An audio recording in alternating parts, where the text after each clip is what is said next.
Oxford Cannabinoid Technologies is a biotech company developing prescription cannabinoid medicines, and it has released the following: its interim results. It's told investors about a tax credit. It's raised cash and also told investors about a convertible loan note. To talk us through about the significance of all these announcements, I'm delighted to be joined by the Chief Executive, Clarissa Sowemimo-Coker. So, Clarissa, it's a lot for investors to absorb. And from the share price reaction, it's as though they've focused on dilution and the convertible loan note, which may be construed as financing of the last resort. Should they be concerned?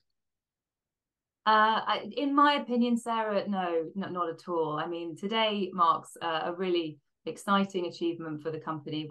We've got some great funding in from equity investors and, very importantly, healthcare sector specialist, Cornerstone investor, Cantheon Capital, who have a mandate to invest only in biotech stocks with near-term milestones. So it's a real endorsement of our business plan, of the programs that we're working on, and our drug development progress to get them in as a cornerstone. Okay, so are they based globally? Are they UK based, US based? Yeah, they're a US fund, Sarah, but they work globally. So funding businesses in the US, in the UK, Australia. So yeah, all over really. So I'm just looking at the bit in the statement about the directors putting in £115,000. Has that promised amount been contributed by executives yet? How's that working? Yeah, so the directors are also participating by way of the convertible, and I should just perhaps say a bit more about that. So all the detail is in the RNS, but it can sometimes be a bit difficult to digest, can't it? When there's a lot of information, as there is in this particular RNS, because a lot's happened. So the convertible that Cantheon is cornerstoning, which the directors and existing shareholders are also participating in.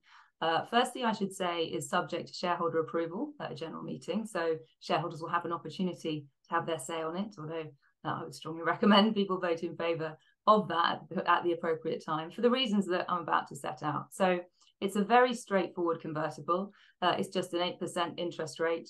And there are only two conversion opportunities over the course of the term, which is 12 months. And that's a really crucial protection for the company. It means that the conversion can only obviously happen twice during the term, whereas perhaps some other loans that people might have been more familiar with have multiple conversion opportunities, which can perhaps sometimes put pressure, unwanted and unnecessary pressure on the share price. That's not the case with this convertible at all. Cantheon have been hugely collaborative in coming into this raise with us, and essentially wanted to come in a way that would support the company in the best way possible and be palatable for existing and new investors. So, we're really delighted to have got this kind of CLN away and settled with them. I wonder if you are going to set a new gold standard of CLN vehicles. But if shareholders do approve director participation, I mean, you obviously want that money back somehow. So when do you hope to get that money back, or would you take reimbursement in shares? Oh, no, absolutely. It's part of the convertible as well. So it's just a way of of directors, I should say, investing in the company in exchange for shares.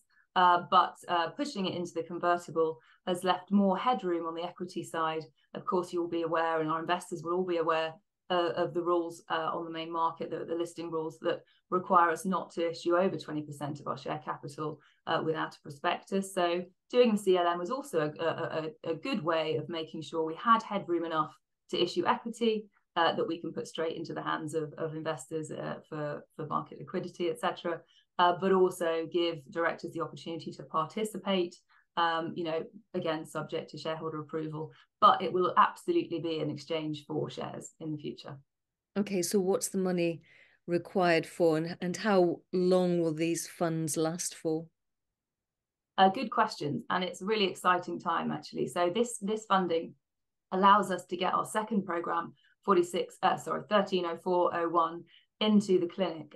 We've gone down the route of following the regulatory pathway in Australia, which I know you're familiar with in respect of the very favourable R&D tax credit regime over there, 43.5%.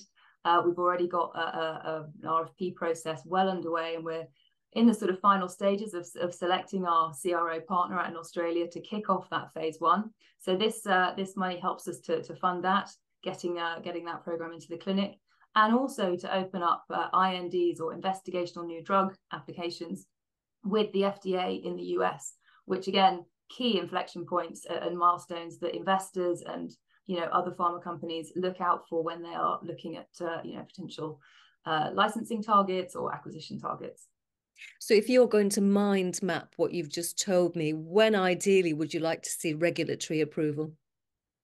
Oh my goodness, very, as soon as possible, Sarah, but we've got to be realistic. The regulatory process is there for a very good reason. We're a firm believer in bringing drugs through, the full clinical trials, so that patients and doctors, physicians have got confidence to prescribe our medicines at the end point to patients who need them, knowing that they are both efficacious for the particular condition that a patient is living with, and also safe. So, we really are big fans of the regulatory process. It can feel, frustratingly long at times, but it's a really important process. And of course, as we go through that, I think each hurdle that we pass is another hurdle that's in the way of competitors behind us. And we're big fans of tax credits, which was part of the many investor updates this week. So the tax credit, is it a one-off, and how did you achieve it? A lot of hard work from Paul, our finance director, and his team. So obviously, most of our work, most of our capital spend is on research and development. And here in the UK, there's an equivalent regime to the one I was just advocating the benefits of in Australia. So we always factor in tax credits as part of our strategic financing. We put together an application, and I think Paul mentioned earlier today that we had last year a full case review of our application for the HMRC tax credit that we passed with flying colours last year and got that full reimbursement through. That seems to have helped the process this time. So we've had confirmation of that payment coming through much quicker, a matter of weeks rather than the months that it was last year. And so, yeah, it's absolutely part of the ongoing strategy at OCT to make sure we are maximising the potential of those R&D tax credits, whether that's here in the UK, as we have historically, or looking ahead with this new fundraise to the regime in Australia. Okay, so interim results were also released. If any investors just sort of skip through them, was there anything in the results that hadn't been flagged up prior to this week's announcements? No, very much business as usual, Sarah. So, the key highlight for the period really was the successful completion of our first clinical trial, the single ascending dose study, phase 1 study for 46-1201, our lead program targeting targeting CIPN, chemotherapy-induced peripheral neuropathy. So that was the sort of the headline news, the fact that we got that done on time and in budget during the period was the big the big excitement, or the big announcement today. Interims are always a bit odd, aren't they? Because for me in the CEO seat, I'm looking forward and wanting to make sure we're talking about the future and what the next steps are. Whereas interims or annual results is looking backwards at what's been achieved. And I think important to focus on the achievements that have been and recognize those. But I tend to like to look forward and say what's next. So with your forward-looking hat on, what is the prize that OCTP is pursuing, and how close are you to getting there? That's a good question. Ultimately our mission is to, unlock the therapeutic potential of cannabinoids. And we are some way down that path. We've got various programs in the pain space. We've got identified a potential first-in-class immunotherapy agent for the treatment of solid tumors. So expanded into oncology during the period that we've just reported on. The mission is, the big mission is to get new medicines into the hands of patients who are living with debilitating conditions. So bring relief to people who are living with those conditions. But also, we want to be practical. We are a commercial and strategic business, and the board is very focused on how we can best deliver value for shareholders as well. So, of course, we're looking at the ways to meet those value inflection points and monetize the assets we've got along the way. Very good. Chief Executive Clarissa Sowemimo. I'll say that again. Very good. Thank you very much, Clarissa. It's always a pleasure. Thank you very much indeed. Thank you, Sarah.